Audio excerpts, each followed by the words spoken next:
Does the power scale in Dragon Ball DAIMA make sense or not? Honestly, sometimes the anime seems to nail it, but other times it feels like they have no clue what they're doing. Let's talk about the latest episode and analyze whether they got it right or completely missed the mark. Stay connected in the channel and let's go to the video.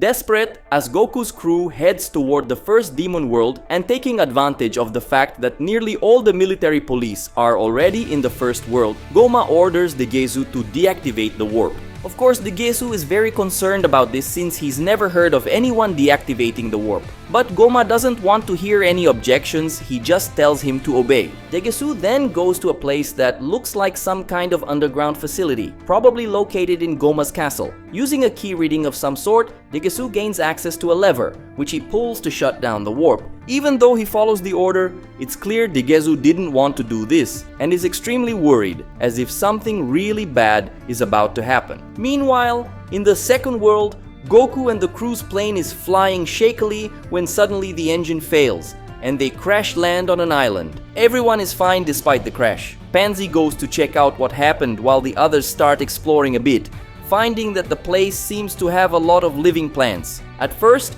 the area doesn't seem too strange, but Neva notices something and starts panicking, saying they need to leave as quickly as possible because they've landed in a place called the planet of Mega. Initially, I thought this place was just an ordinary island, but it turns out to be a planet within the second world. Shin mentions he's heard of this planet before. It's a giant planet that, according to him, is the second scariest planet in the demon realm. From what Neva says, everything on this planet is gigantic, not just the people. In other words, it's as if they're just insects here. And there's yet another similarity between Dragon Ball DAIMA and Dragon Ball GT. Since GT also had a giant planet, Glorio takes the opportunity to step away from the group and call Arinsu to let her know they're on their way, which makes her quite happy. The only odd thing is that Glorio doesn't mention their plane crashed, and Arinsu doesn't say anything about something being wrong with the warp. While Pansy is fixing the ship, she and Bulma talk about a few things,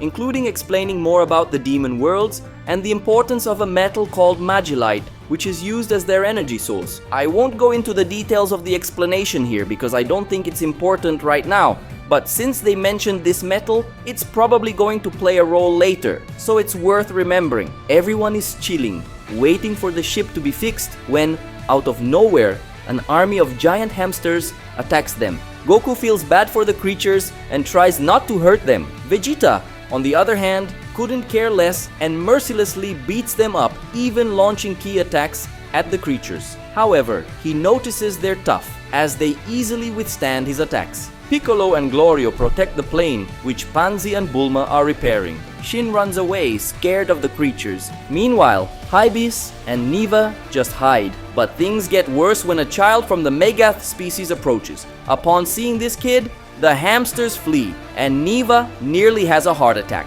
And it's no wonder, since just the air pressure from one of the child's steps is enough to send Goku, Piccolo, and Vegeta flying. The giant kid doesn't seem hostile though. He looks like he's coming back from school and just sits down nearby to eat something. Neva deduces that the kid is eating a Kraken tentacle, which shocks everyone, especially Vegeta, because someone eating that monster is unimaginable.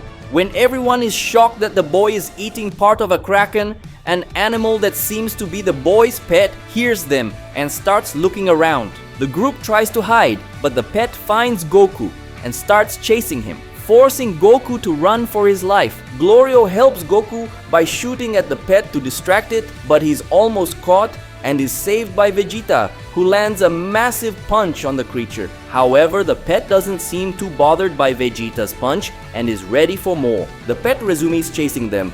Vegeta and Piccolo launch ki blasts at it, but they only tickle the creature. The chase continues, and Goku ends up getting caught in the pet's fur, where he's then pursued by ticks. Goku escapes the pet, and Piccolo helps him deal with the ticks, but Goku ends up getting hit by the pet and is flung far away. The airplane starts glowing, driving the pet completely wild. The pet charges straight for the plane. Piccolo, Vegeta, and Glorio try to stop it, but nothing works. At the last second, Goku sends the pet flying with a Kamehameha.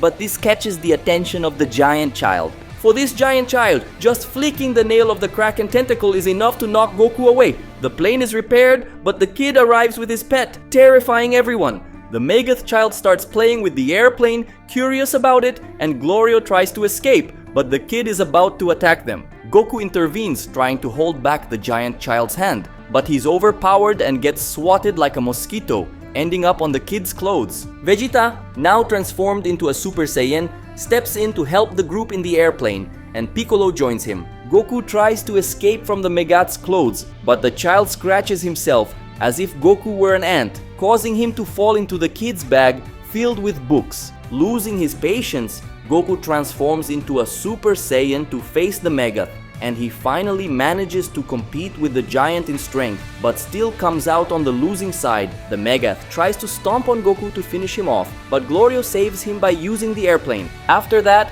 the Megath child gives up and the group moves away. Vegeta comments on how terrifying that was, and Niva mentions that the adults of that race are even worse. Goku asks why no Megath has ever become the Supreme Demon King, and Shin explains that it's because they're very peaceful and uninterested in such matters. Vegeta gets alarmed, recalling that this is only the second scariest planet in the realm, and asks if there's another worse one. Niva confirms, saying there's a planet called the Planet of Giga, home to a race called the Gigath, who are even bigger than the Megath. The episode ends with several points of light rising into the sky, resembling fireflies. The group finds this light show very beautiful. In the preview for the next episode, we learn it's titled Taboo. We see a man eating what looks like a stick-shaped biscuit. Based on his color and armor, he seems to be from the military police. Next, we see the group looking at what appears to be someone being electrocuted. Then we see Goku,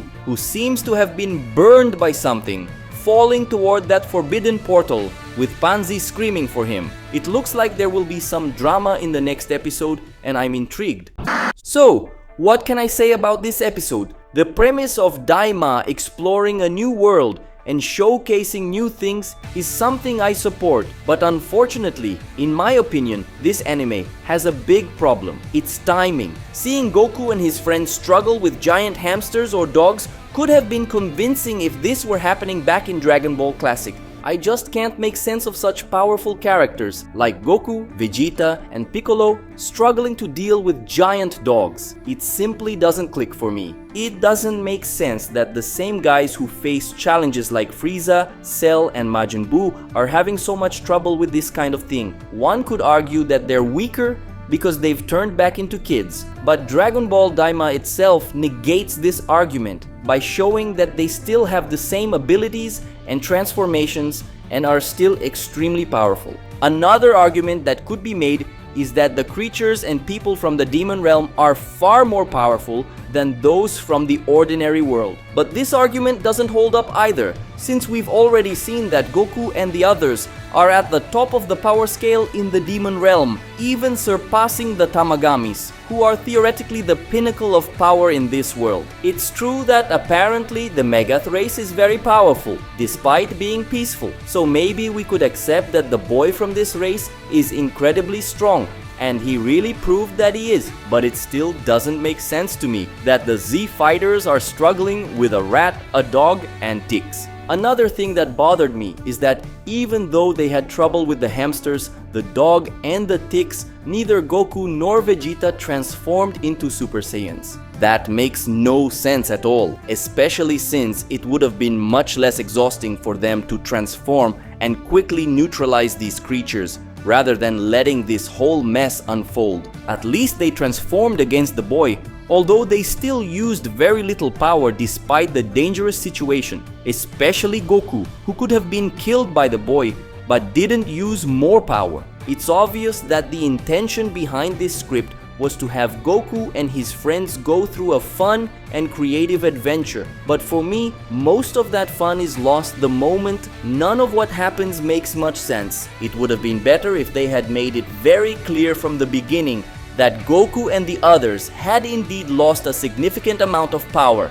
That way, their struggles with these monsters would have been more convincing. Another option would have been to make Dragon Ball Daima's adventure focus on other characters, like Goten and Trunks. Then, as long as they couldn't fuse, it could have made more sense. I even remember that before this anime was announced, fans were theorizing about a more kid-oriented anime that would have them as protagonists, maybe alongside Pan. That really could have made more sense, especially since up until the events of the superhero movie, they hadn't started dedicating themselves to training yet. But I get that it's commercially much more advantageous to make a story with Goku and Vegeta rather than one with Goten and Trunks. Anyway, overall, I'm giving this episode a 5. There wasn't any big fight or major event. It was pretty average. The episode could have been fun for me if it weren't for the whole issue with the power levels, which really bothered me. At least the ending was kind of nice, and it even gave a good vibe with those lights, with everyone clearly enjoying being on this adventure despite the challenges. Now tell me,